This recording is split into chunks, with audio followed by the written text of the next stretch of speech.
Hello everyone, start করি তোমাদের new series বলা যায় যে সুবীর দাসের যে বইটি তোমাদের কম্পারেটিভ ম্যাথ চ্যালেঞ্জের বই। এই বইয়ের চ্যাপ্টার ওয়াইজ প্রত্যেকটা চ্যাপ্টার আমি সলভ করে দেবো। বইটিতে অলরেডি সলিউশন আছে। বইয়ের মেথডে আমি সলিউশনটা কিছুটা যেরকম আছে ওরকম বোঝানোর চেষ্টা করব। প্যারালালি আরো কোনো বেটার ওয়েতে যদি শর্ট আরো কোনো ফর্ম থাকে বা প্যারালালি অন্য কিছু অঙ্ক যদি থাকে এক্সট্রা আমি কিন্তু প্যারালালি বলতে থাকবো। তো যাই হোক, যেহেতু তোমাদের বেশ কয়েকজন আজকে সকালেই আমাকে বলেছে স্যার পাটিগণিত দিয়ে স্টার্ট করুন, তাই আমি পাটিগণিত দিয়ে স্টার্ট করব। আগে কন্টেন্টটা একবার দেখে নাও যে বইটাতে এরকম ভাবে সূচিপত্র কিন্তু আছে। প্রথমে তোমার বীজগণিত বা অ্যালজেব্রা প্রথমে স্টার্ট হয়, ইন জেনারেল নাম্বার সিস্টেমের পার্টগুলো। কিন্তু যেহেতু পাটিগণিত বলেছো তাই পাটিগণিতের পার্টগুলো দেখো এইখান থেকে সব বই, সব মানে কি নতুন এডিশন 2024-এর যে এডিশন সেখানে এরকম ভাবে আছে। ইভেন আমি তার আগের এডিশনের বইও দেখেছি যে 2022 বা 23 অবধি কোনো আপডেট কিন্তু বইটাতে সেরকম ভাবে চোখে পড়ে 2024-এর যে জানুয়ারি এডিশন। তো যাই হোক, ঠিক আছে, এই হচ্ছে সূচিপত্রের অংশগুলো তোমাদের দেখিয়ে দিচ্ছি আমি প্যারালালি। তোমরা স্টার্ট করব। পরিমিতি এরকম ভাবে আছে, ট্রিকোনোমেট্রি আছে, জিওমেট্রি আছে, আর হচ্ছে স্ট্যাটিস্টিক্স, কোঅর্ডিনেট জিওমেট্রি, আর এখানে কিছু মক আছে। তোমাদের কাছে যদি বইটা থেকে থাকে তো তোমরা পেজ নাম্বার হিসেবে দেখে নিতে পারো যে 932 খানা পেজ, সেটা 2024-এর, 23-এরও এবং 22-এর এডিশনেও সেম আছে। এই যে দেখো, লাস্টটা দেখলেই বোঝা যাবে যে শেষে WBCS prelims exam 2022 with complete solution, এটা 2024-এর এডিশনেও আমি এটা খেয়াল করেছি। তো চলো স্টার্ট করা যাক। তাহলে প্রথমেই পাটিগণিত যে পার্ট, এরকম ভাবে সেকেন্ড যে টপিকস সেটা পাটিগণিতের প্রথম অংশ রেশিও প্রপোর্শন আমি স্টার্ট করব। এই হচ্ছে প্র্যাকটিস, এর দুটো সেট আছে প্র্যাকটিসের। তো প্রথমে আগে কিছু বলে নিই আমি, তারপরে চ্যাপ্টারটা স্টার্ট করি, যাতে তোমাদের অঙ্কগুলো ধীরে ধীরে ধীরে ধীরে নিজেরাই অনেকটা করে ফেলতে পারো। কিছু কথা আগে বলে নিই, তারপরে আমি স্টার্ট করব যে বেসিক কিছু টার্মস এগুলো একটু আলোচনা করে নিই। দেখে নাও তোমার পেজ নাম্বার হিসেবে 243 পেজে কিন্তু রেশিও প্রপোর্শনটা স্টার্ট হয়েছে। ছোট্ট ছোট্ট করে প্রায় রেগুলারলি, বেশিক্ষণের ক্লাস না, যাতে তোমাদের বোর না লাগে তাই জন্য অল্প অল্প ছোট ছোট ছোট ছোট করে, একদিনে কন্টিনিউ বেশি অঙ্ক করালে তোমাদেরও ভালো লাগবে না সেরকম হয়তো, তো প্যারালালি চলতে থাকবে অল্প অল্প করে। আচ্ছা, আরেকটা কয়েকটা জিনিস আরো কিছু বলে দিই।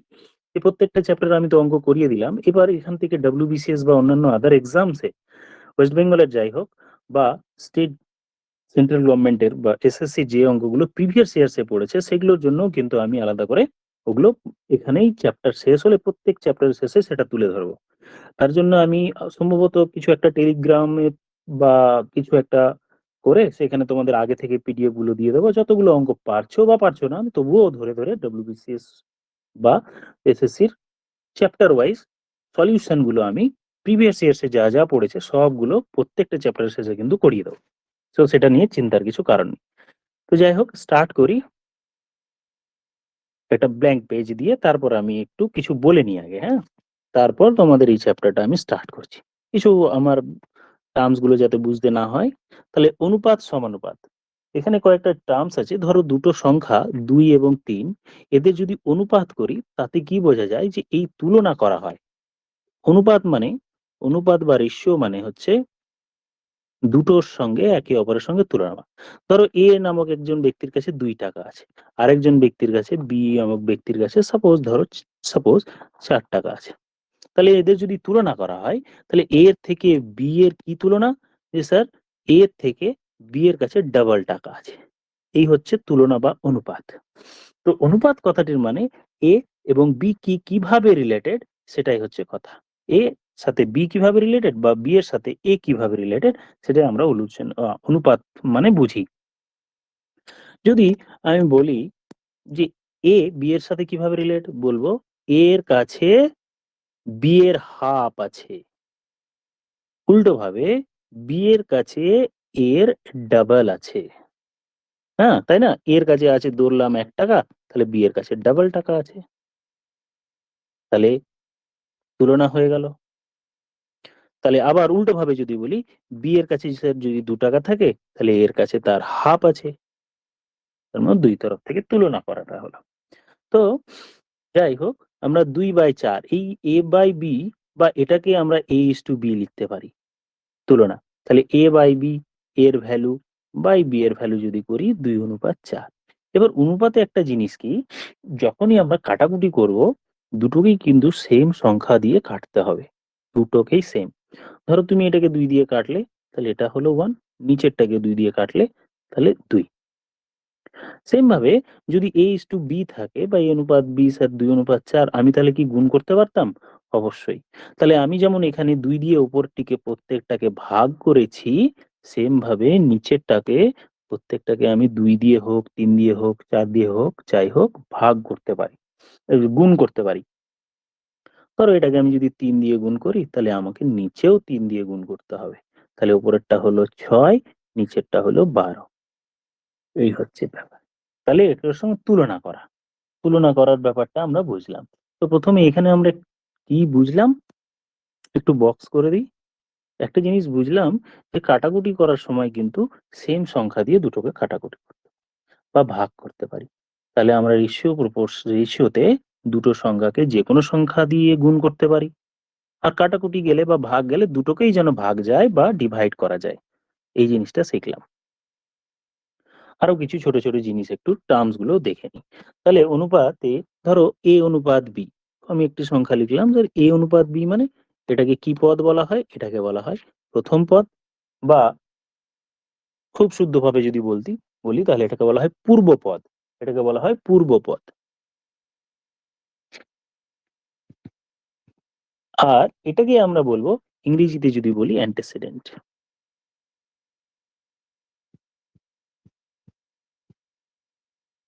ঠিকভাবে এইখানে দ্বিতীয় পদটিকে এটাকে আমরা বলব উত্তর পদ। ঠিক এটাকে আমরা ইংরেজিতে বলব consequent।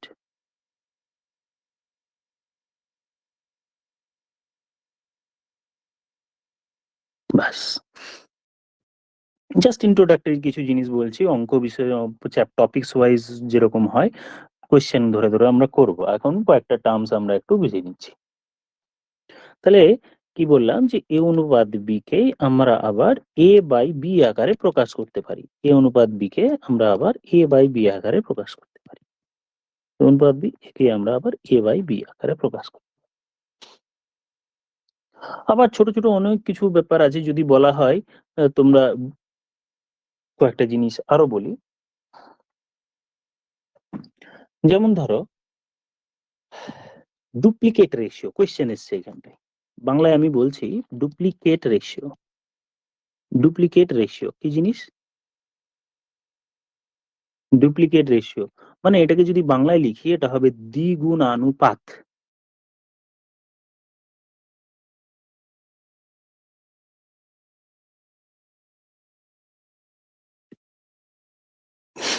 যেমন ধরো আমি বলি যে ধরো 2:3 আছে একটি সংখ্যা। তাহলে তোমাকে কোয়েশ্চেনে বলা হলো এই রেশিওটির ডুপ্লিকেট রেশিও বা দ্বিগুণানুপাতটি বার করুন। কি হবে তখন? তার a square into b square into নয় ইস টু b স্কয়ার।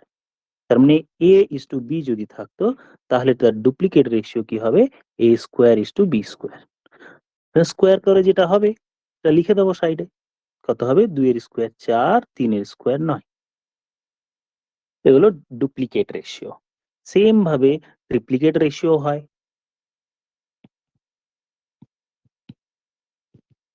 ট্রিপ্লিকেট রেশিও কিরকম ট্রিপ্লিকেট? যদি কিউব করি তাহলে ধরো a অনুপাত b আছে, তার ট্রিপ্লিকেট রেশিও কি হবে? a cube is to b cube. এটাকেই বাংলাতে আবার লিখতে পারি আমরা ত্রিগুণানুপাত।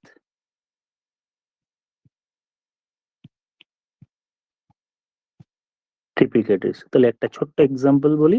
ধরো তোমার 4:5 আছে। তাহলে এদের ট্রিপ্লিকেট রেশিও হবে 4 কিউব ইস টু 5 কিউব। করলে সিম্পলিফাই করলে এটা হলো। এই হলো ট্রিপ্লিকেট রেশিও। এবার একটা টার্মস হয় সাবডুপ্লিকেট এন্ড সাবট্রিপ্লিকেট, বাংলাটাও দেখে নিই।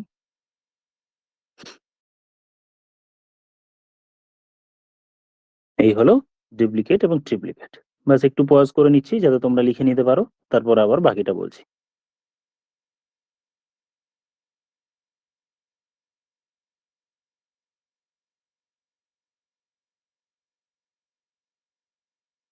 হুম, ওকে, তোমরা এবার পজ করে নেবে, যদি তোমাদের ফাস্ট ফরওয়ার্ড মনে হয় একটু স্লো করে নেবে। বাস, তাহলে আমরা চলে যাই এবার sub duplicate. Sub duplicate, sub duplicate ratio বা দ্বিভাজিত অনুপাত।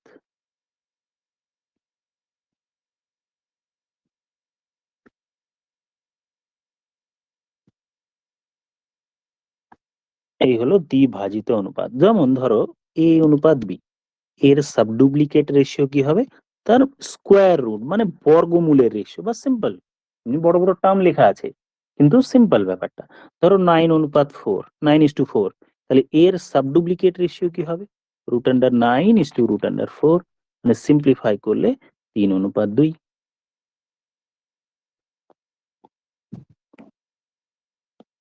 বুঝে নাও খুব সুন্দরভাবে, তারপর ধীরে ধীরে যদি তোমার নোট ডাউন করা থাকে লিখে নেবে।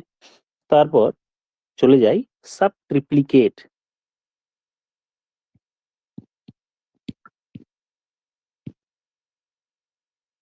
সাব ট্রিপ্লিকেট রেশিও, তার মানে ঠিক একই রকম এ অনুপাত বি যদি থাকে তাহলে তার সাবলি ট্রিপ্লিকেট কি হবে?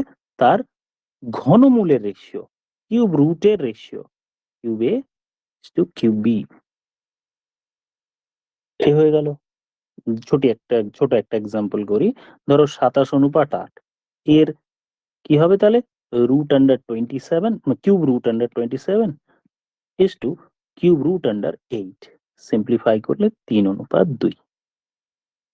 যে কোনো সংখ্যার হতে পারে, কিউব রুট করলেই হলো। আচ্ছা, তাহলে এই সাব ট্রিপ্লিকেট যেটা লিখলাম তাহলে তার বাংলাটি কি হবে? ত্রিভাজিত অনুপাত।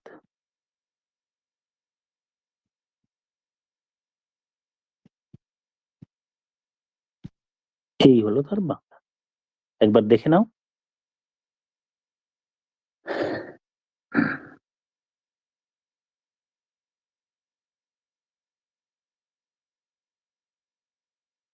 ওকে, আশা করি লেখা হয়ে গেছে, নাহলে পজ করে বাকিটা আবার দেখে নেবে।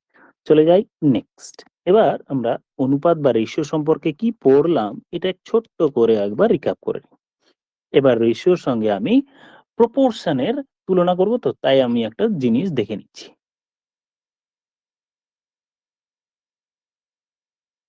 তাহলে একবার রেশিও সম্পর্কে দেখে নিই। বললাম যে যদি কোনো একটি সংখ্যা 6:10 হয় তাহলে এটাকে আমরা কিভাবে লিখতে পারি? 6/10। এটাকে আমরা যদি ছোট করে 2 দিয়ে প্রত্যেকটিকে কাটি তাহলে কাটাকুটি করলে দুটোকেই কাটতে হবে, বা 2 দিয়ে ডিভাইড করলে দুটোকেই করতে হবে। তাহলে আমি 2 দিয়ে যদি ডিভাইড করি এটা 3 হলো, নিচেরটাকে 2 দিয়ে ডিভাইড করলে 10 হয়ে গেল। ধরো একটি সংখ্যা আছে 100, অন্যটি সংখ্যা আছে আমার 200, কাটাকুটি গেল। বা আমি প্রথমে এই স্টেপটা লিখে নিই 100/200। তুমি প্রথমে, কেউ বললো স্যার কত দিয়ে করব? যে কোনো নাম্বার দিয়ে করতে পারো, কিন্তু উপরেরটাকেও, দ্যাট মিন্স উত্তর পদ বা প্রথম পদ বা অ্যান্টাসিডেন্ট বা দ্বিতীয় পদ দুটোকেই সেম নম্বর দিয়ে ডিভাইড করতে হবে। কেউ বললো স্যার 50 দিয়ে করতে পারি, করতে পারো, 50 দিয়ে করলে 2, নিচে হলো 4। কেউ বললো স্যার আমি 100 দিয়ে ডাইরেক্ট করব, করতে পারো, তাহলে দুটোকেই 100 দিয়ে করতে হবে, 1/2। তাহলে সিম্পলিফাইড, তাহলে কোনটা উত্তর? উত্তর একটাই, এইটাই। রেশোতে সর্বনিম্ন ভ্যালুটি বা একদম সিম্পলেস্ট ফর্মটাকে লেখা হয়। তুমি ধরো এটা 2/4 লিখলে ঠিকই, এটা তাহলে ইনকমপ্লিট হলো, কমপ্লিট হলো না, মানে সিম্পলিফাইড হলো না। এরকম নয় যে ভুল হলো, ব্যাপারটা কি সিম্পলিফাইড, ফাইনাল সমস্ত সব থেকে ছোট ফর্মে এলো না। আরো 2 দিয়ে কাটাকুটি করলে আমরা সিম্পলিফাইড ফর্মে পেয়ে যাব। ব্যাস, এই হলো রেশিও। এবার প্রপোর্শনটা তাহলে কি জিনিস? প্রপোর্শন, প্রপোর্শন বাংলাটি হচ্ছে তোমার সমানুপাতি। প্রপোর্শনাল মানে সমানুপাতি, আর প্রপোর্শন মানে হচ্ছে সমানুপাত। সমানুপাত, সমানুপাত। মানে এটা মান ব্রেক এমফাসাইজ করছি কেন, সমান অনুপাত ব্রেক করলে, তাই সমানুপাত অ্যাকচুয়ালি।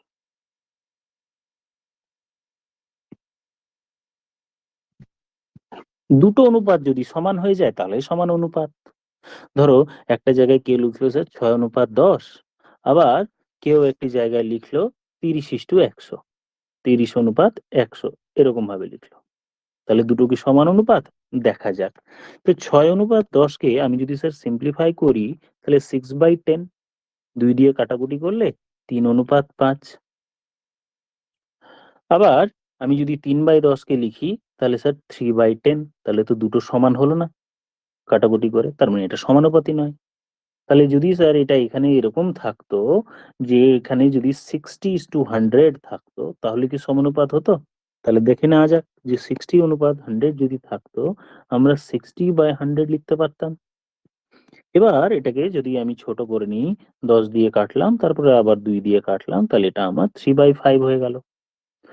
তাহলে দেখতে ইনিশিয়ালি মনে হচ্ছে স্যার একই নয়, কিন্তু এই রেশিওটি যেটা গোল করলাম তার সঙ্গে এই যে আরেকটি রেশিও যে দুটো গোল করলাম, দেখা গেল ফাইনালি এদের রেশিওর ভ্যালু কিন্তু সেম হচ্ছে।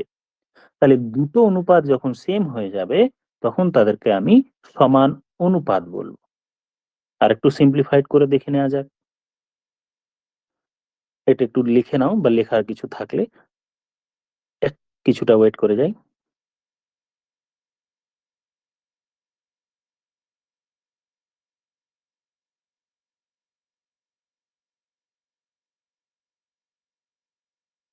ওকে, তারপরে আমি একটু দেখি, ধরো একটা অনুপাত এ বি এর রেশিও কোথাও একটা তুমি 1/2 পেয়েছো, আবার সাপোজ সি বাই ডি এরও অনুপাত 1/2 পেয়েছো, তখন আমি বলতে পারি স্যার দুটোরই ভ্যালু তো সমান, তার মানে আমি লিখতে পারি A by B equals to C by D. তখনই এটাকে আমরা বলবো দে, এগুলো হচ্ছে প্রপোর্শনে আছে, এটাই হচ্ছে প্রপোর্শন। আরো সিম্পলিফাইড এক্সাম্পল দিই, ধরো এক্স এর ভ্যালু তুমি লিখেছো কোথাও 60, ওয়াই এর ভ্যালু লিখেছো তুমি 80, তাহলে এক্স অনুপাত ওয়াই কত হলো? X by Y, that means 60/80, 20 দিয়ে কাটাকুটি করলে 3/4। সাপোজ আরো একটা ভ্যালু, কোথাও এ এর ভ্যালু সাপোজ 15 আছে আর বি এর ভ্যালু সাপোজ 20 আছে, তাহলে দেখা যাক এ ইস টু বি এর ভ্যালু কত হয়, এ অনুপাত বি, তার মানে এ বাই বি, মানে 15/20, সিম্পলিফাই করলে 3, 5, 5 দিয়ে কাটাকুটি করে 3/4। তাহলে আমি কি দেখলাম, দুটোরই ভ্যালু কিন্তু সেম হলো, এটাও 3/4, এটাও 3/4। তাহলে আমি বলতে পারি, বক্স করে দিই আমি যাতে তোমাদের বুঝতে অসুবিধা না হয়, আমি একটু ব্লু কালারে ব্লক করে দিই। তাহলে এই যে এক্স বাই ওয়াই আর এ বাই বি এই দুটোরই ভ্যালু সমান, তাহলে আমি এই দুটোকে লিখতে পারি, এখানে অ্যারো দিয়ে লিখলাম যে স্যার তাহলে X by Y is to A by B, তাহলে এটাই হলো প্রপোর্শনাল, বা বলতে পারি দে আর ইন প্রপোর্শন বা প্রপোর্শনাল। এই হচ্ছে ব্যাপারটা, দুটো অনুপাতের ভ্যালু যদি সমান হয়ে যায় তাহলে সেটাকে আমরা বলবো প্রপোর্শন।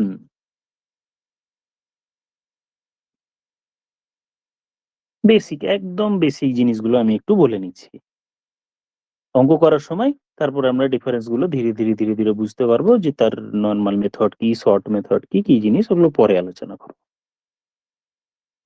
এই হয়ে গেল প্রপোর্শন। তাহলে আমি কি দেখলাম, যদি চারটে ভ্যালু থাকে, চারটে পদ থাকে, that means A B C D, তারা যদি রেশিওতে থাকে, তাদের অনুপাত বা প্রথম দুটোর অনুপাতের সঙ্গে লাস্ট দুটোর অনুপাত সমান হয়, তাহলে আমরা এটা বলবো দে আর ইন প্রপোর্শন,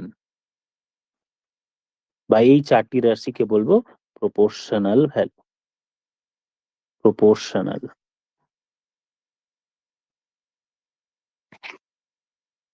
ব্যাস হয়ে গেল।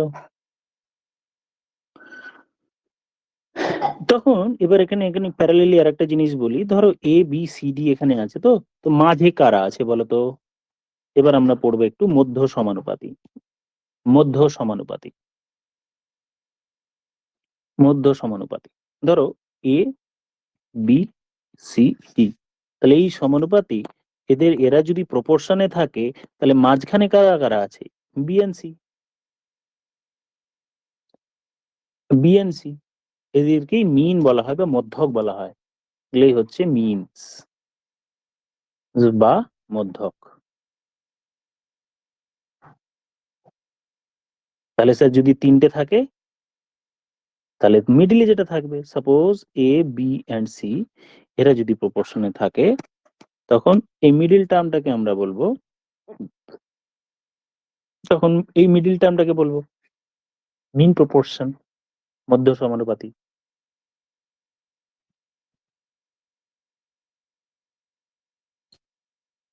আচ্ছা, চারটের ব্যাপারটা শিখলাম, এবার তিনটের ব্যাপারে আলোচনা করি। তাহলে আমরা এখন পড়লাম যে সমানুপাতি, এবার প্রপোর্শনাল বললাম, এবার কন্টিনিউ প্রপোর্শনালটা কি জিনিস?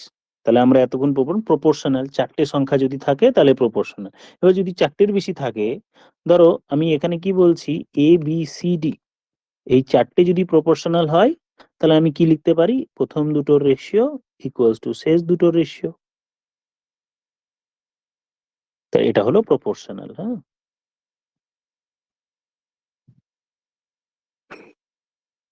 এবার কন্টিনিউ প্রপোর্শনালটা কি?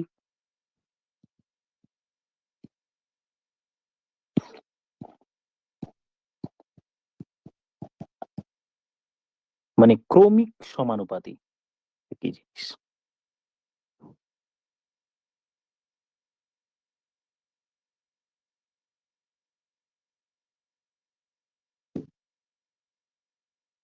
ক্রমিক সমানুপাতি এই চারটের বেশি যদি থাকে, সাপোজ এরকম আছে U V W X Y dot dot dot dot করে, এরা যদি তোমার কন্টিনিউ প্রপোর্শনে থাকে বা ক্রমিক সমানুপাতি হয়, ব্যাপারটা একই, শুধু সংখ্যায় বেশি।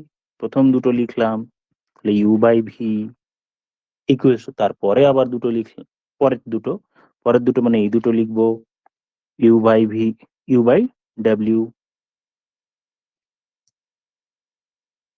তারপর আবার পরের দুটো লিখবো ডাব্লিউ বাই এক্স, তারপর আবার দুটো লিখবো,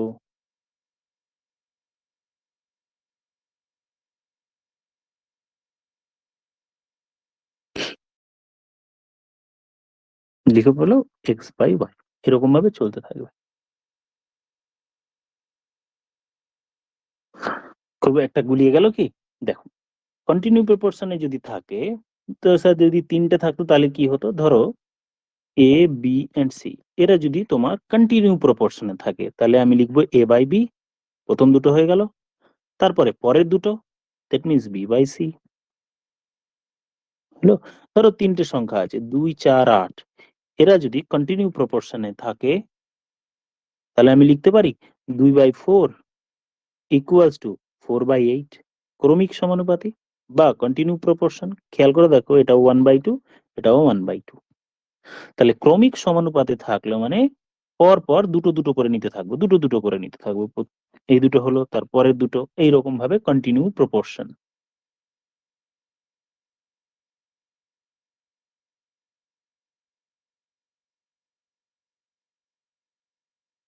ঠিক আছে, এই হলো ক্রমিক সমানুপাতি।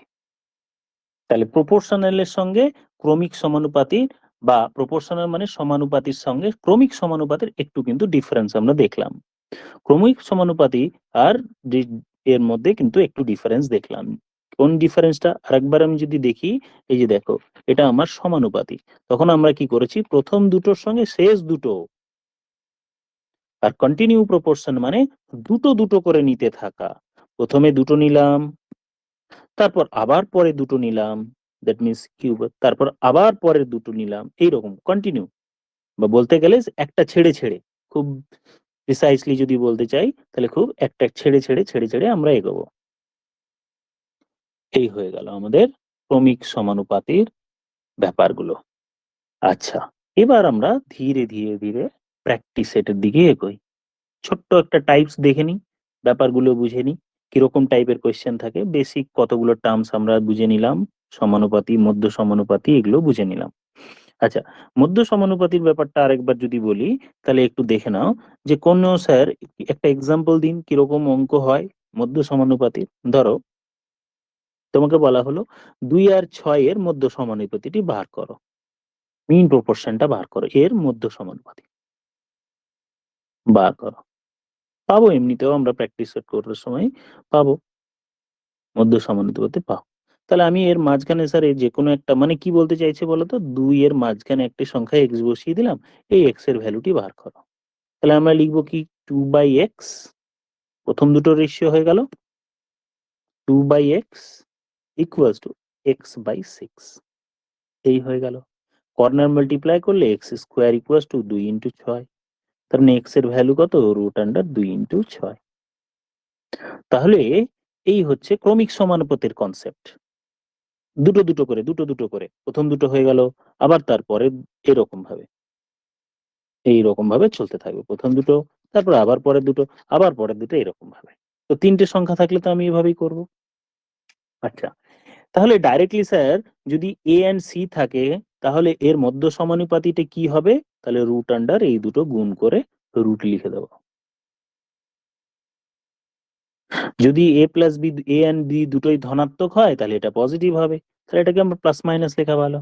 যে কোনো একটা নেগেটিভ হলে, এ এন্ড সি ধনাত্মক হলে বি ধনাত্মক হবে, এ এন্ড সি ঋণাত্মক হলে যে কোনো একটা নেগেটিভ হলে নেগেটিভ হবে। হয়ে গেল। আমাদের এবার কোয়েশ্চেন গুলো দেখা যাক।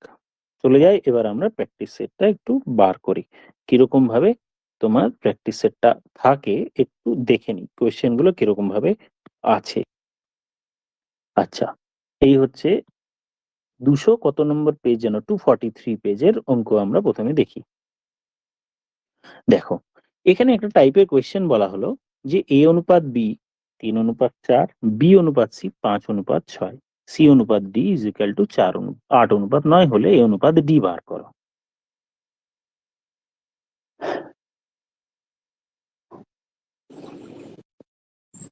এখানে অঙ্ক করার আগে ছোট্ট একটা এক্সাম্পল দিয়ে তারপর স্টার্ট করি।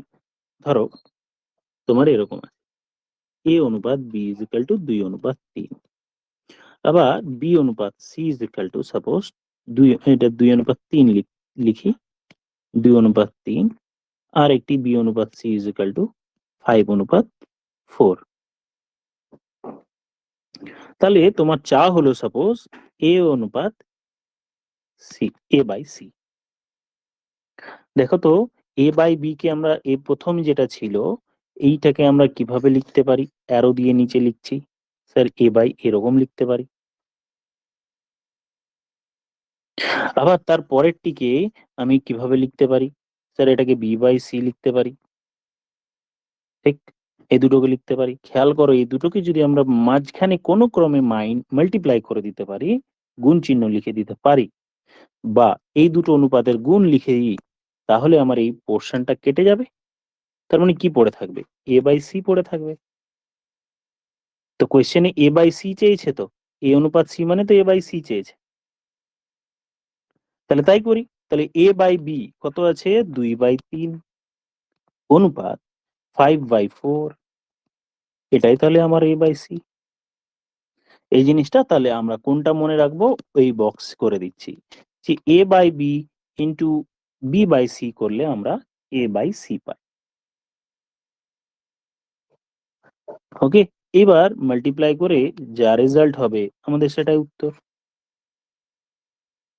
তাহলে আমি এই পোর্শনটা একটু মুছে দিই, দিয়ে আমি ব্যাপারটা আরেকবার বলি। তাহলে আমরা এক্ষুনি দেখলাম যে স্যার এ বাই সি পেতে গেলে, এ বাই সি পেতে গেলে কি করতে হবে, এ বাই সি পেতে গেলে A by B into B by C পেতে করতে হবে। কোনো অঙ্কে যদি স্যার এ বাই ডি চাই, তাহলে কি করব, এ বাই ডি পেতে গেলে আমি প্রথমে A by B into B by C into C by D করবো, যদি চারটে সংখ্যা থাকে, ঠিক। তাহলে আগের অঙ্কটা যেটা আমি এক্সাম্পল বললাম সেটার উত্তর কত হবে লিখে ফেলি। তাহলে এ বাই বি ছিল কত, উপরে দেখো 2/3, তাহলে 2/3 লিখলাম। বি বাই সি কত ছিল, 5/4, তাহলে 5/4 লিখলাম। হয়ে গেল। তাহলে ওপরে আমি কাটাকুটি করেই ওটা করে দিলাম, এটা কেটে দিই, এখানে 2 এর সঙ্গে এটা 2 কাটলাম, নিচে 2 থাকলো, উপরে 5, নিচে 6। তাহলে আমি যে এক্সাম্পলটা দিয়ে বোঝালাম, এইবার তারই অঙ্ক 1-2 নম্বরের কোয়েশ্চেন। নম্বরের কোয়েশ্চেনটা একটু দেখে নিই। এবার তোমরা ট্রাই করে দেখো একবার, তারপরে এখানে নইলে চালিয়ে দেখে নেবে, পজ করে চালিয়ে দেখে নাও। এই যে এখানে আমি বক্স করে রেখেছি, a বাই ডি যদি বার করতে হয় তাহলে আমাকে বাকিগুলো মাল্টিপ্লাই, কোশ্চেনে a ইজ টু ডি মানেই তো a বাই ডি বার করতে বলেছে। a বাই ডি পেতে গেলে, a বাই ডি পেতে গেলে আমাকে কি করতে হবে, বাকিগুলো মাল্টিপ্লাই করে যেতে হবে। স্যার a বাই বি লিখবো, তারপরে b বাই সি লিখবো, তারপরে c বাই ডি লিখবো। a বাই বি যদি লিখি তাহলে এটা হলো 3/4, b by C is equal to 5/7, c by D equal to হলো 8/9।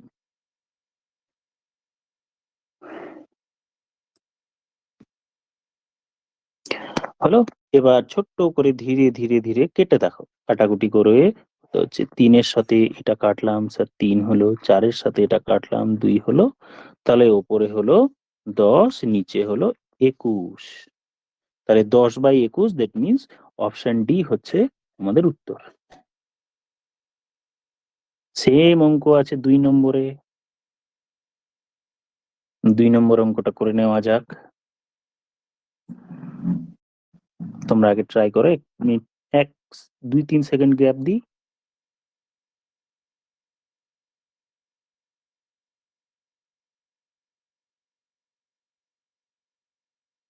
ওকে, দেখো লেখাই আছে, স্যার এ বাই ডি বার করতে চাইছি, তাহলে A by D is equal to A by B, কোয়েশ্চেনে 2/3 আছে 2 নম্বরের অঙ্কে।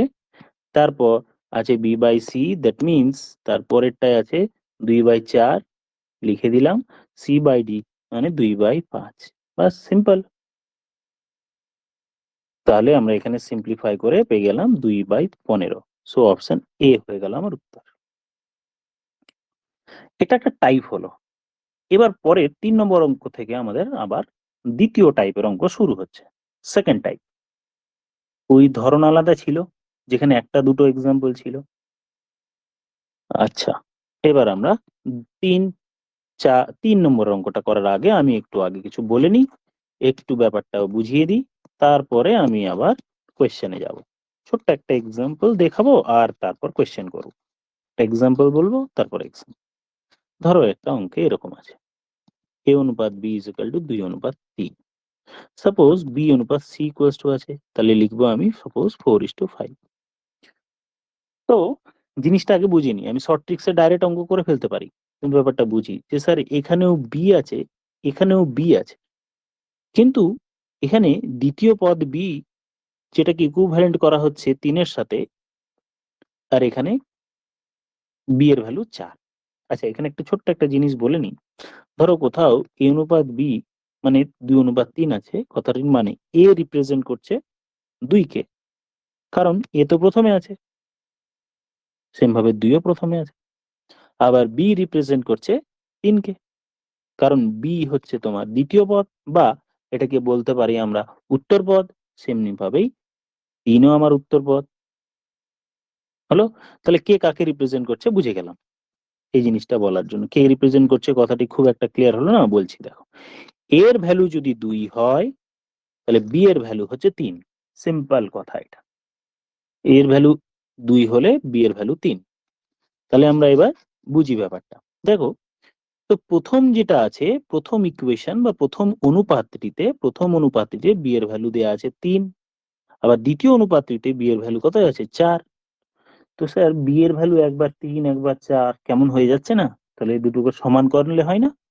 দুটোই সমান হওয়া উচিত, কারণ বি তো সব জায়গায় সেম হবে। তাহলে এই দুটোকে সমান করার জন্য আমরা কি কাজ করতে পারি? দুটো কাজ করতে পারি।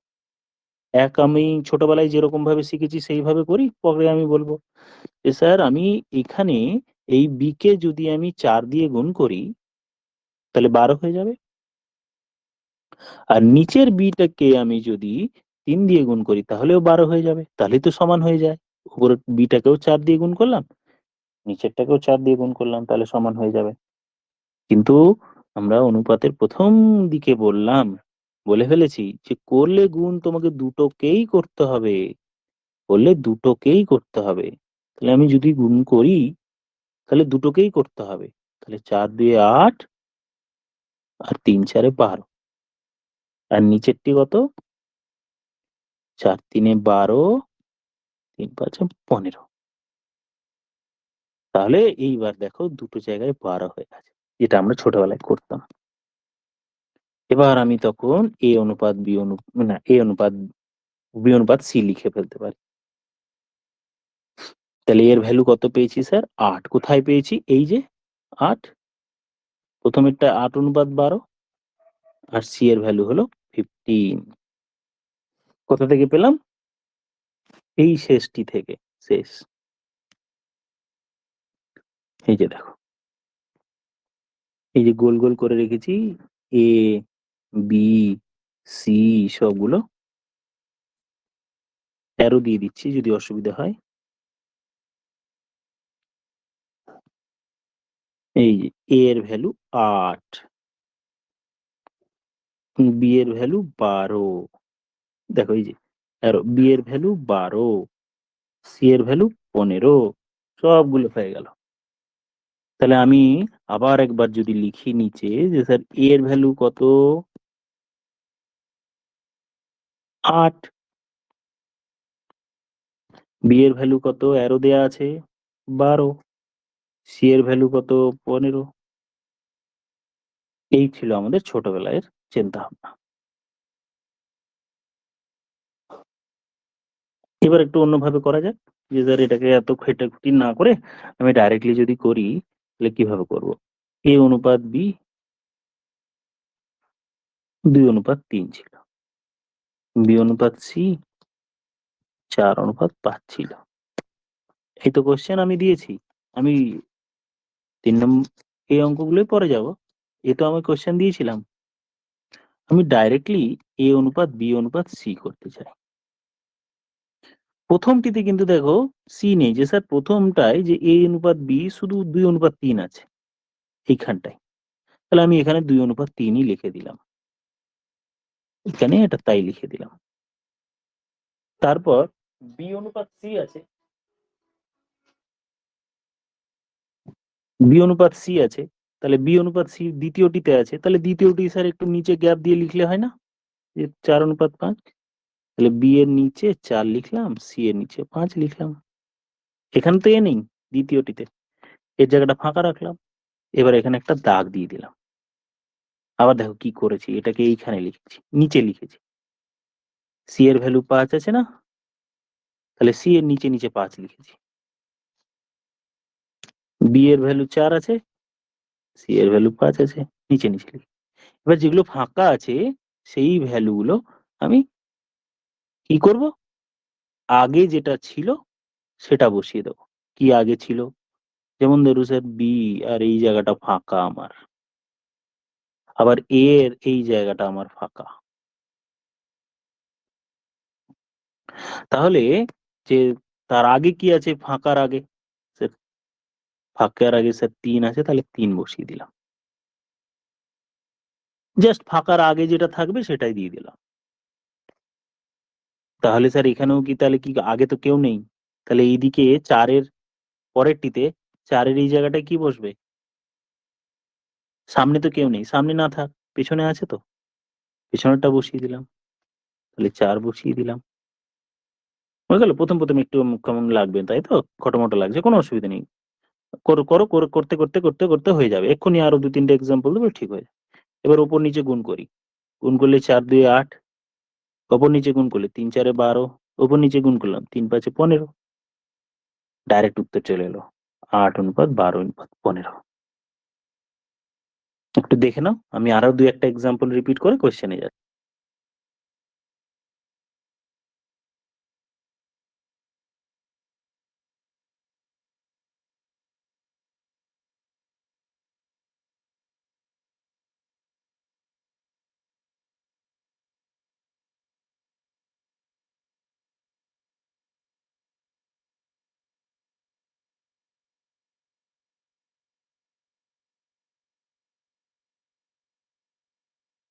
ওকে, আমি এবার আরেকটা এক্সাম্পল দিচ্ছি, খুব বেশি ক্লিয়ার হলো না তো, এবার ক্লিয়ার হয়ে যাবে, কোনো প্রবলেম নেই।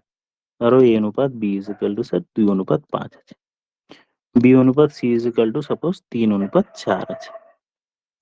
এই তো কোয়েশ্চেন আমরা বার করছি এ অনুপাত বি অনুপাত সি। তাহলে উপরে আমি লিখবো প্রথম লাইনটা, প্রথম লাইনে 2:5 আছে, তাহলে স্যার 2 এর নিচে এ, এর নিচে 2, বি এর নিচে 5 লিখে দিলাম, এ অনুপাত বি হয়ে গেল।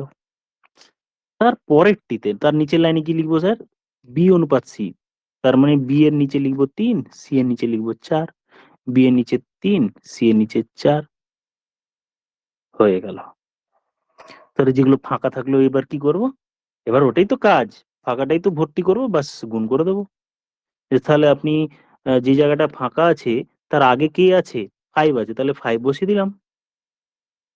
যে জায়গাটা ফাঁকা আছে তার পেছনে কি আছে, নিচের লাইনে 3 আছে, তাই 3 বসিয়ে দিলাম।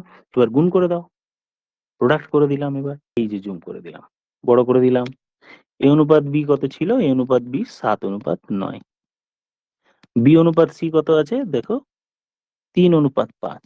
তো প্রথমে 1 minute pause, 1 second 2-3 second pause নিয়ে তোমরা এবার করো, আমি তারপর বলছি।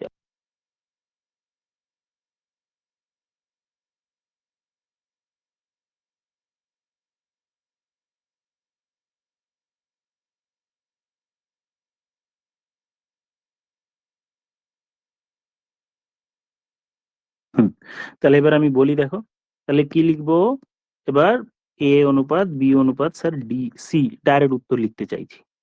তাহলে আমি প্রথমে এ অনুপাত বি 7:9 আছে লিখে দিলাম। তাহলে স্যার সি এর জায়গায় ফাঁকা থাকবে, ফাঁকা রাখার দরকার নেই, এখানে 9 বসিয়ে দিলাম। কোথায় পেলাম এটা স্যার, তার আগে 9 ছিল, 9 বসিয়ে দিয়েছি। এবার দ্বিতীয় লাইনে কি করব, দ্বিতীয় লাইনে কি করব, দ্বিতীয় লাইনে স্যার বি অনুপাত সি আছে 3:5, বি এর নিচে 3, সি এর ঠিক নিচে 5 লিখলাম। তাহলে তো স্যার এর জায়গায় ফাঁকা থেকে গেল, ফাঁকা থাকবে না, পেছনে কি ছিল 3, তাহলে আমি এই 3টা এখানে বসিয়ে দিলাম। এবার গুণ করে দাও, ওপর নিচে গুণ 3×7=21, 3×9=27, 5×9=45 হয়ে গেল কি উত্তর। হ্যাঁ, এটাই যদি অপশনে থাকে এটা উত্তর, কিন্তু এটা থাকবে না, কেন বলতো, রেশিও প্রপোর্শন সিম্পলেস্ট ভার্সনটা থাকে, সিম্পল ফর্মটা, কারণ সিম্পল সবগুলো 3 দিয়ে কাটাকাটি যাচ্ছে, 3×7=21, 3×9=27, 3×15=45, এইটা তোমার অপশনে থাকে। তাহলে আমার অপশন এ হয়ে গেল উত্তর।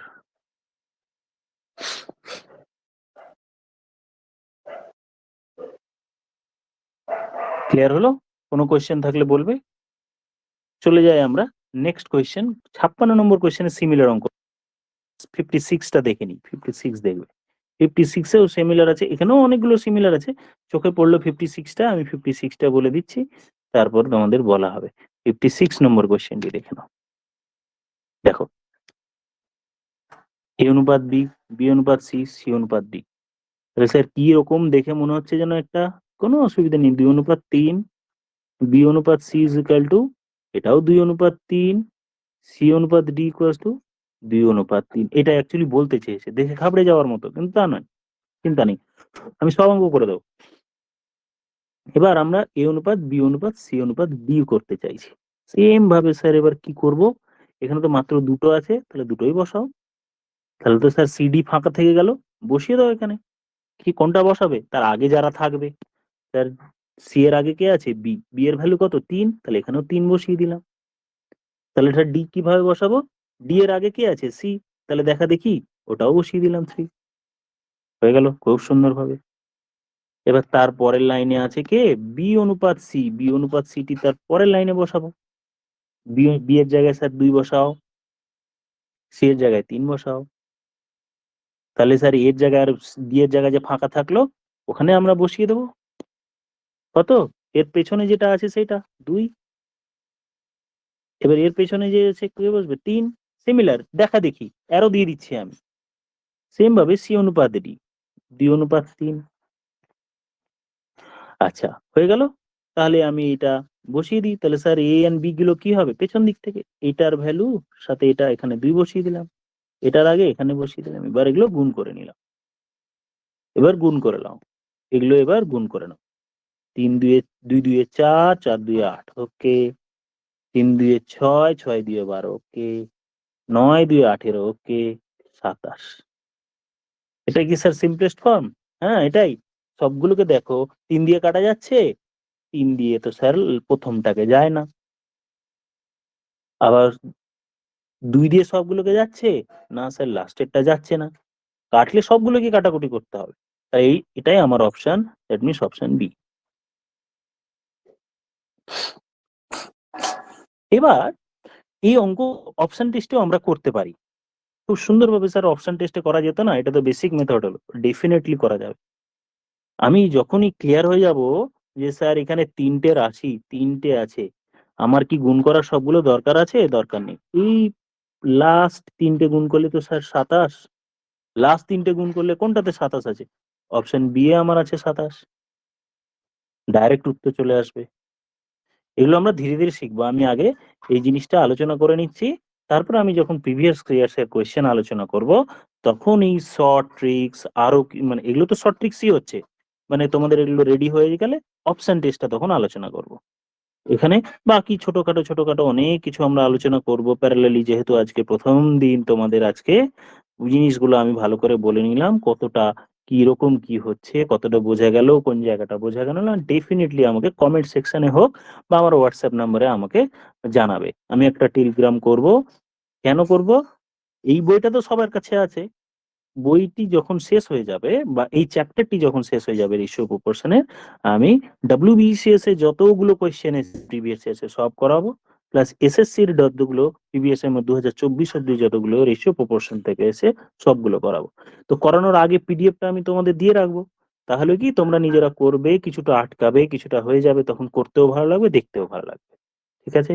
আজকের মতো এটুকুই থাকলো। Thank you all. ভালো থেকো। তোমরা জানিও কি, কি ওরকম অবস্থা, কিরকম বোঝা গেল না গেল আমাকে কিন্তু জানাবে। Thank you all, thank you all. Have a good day.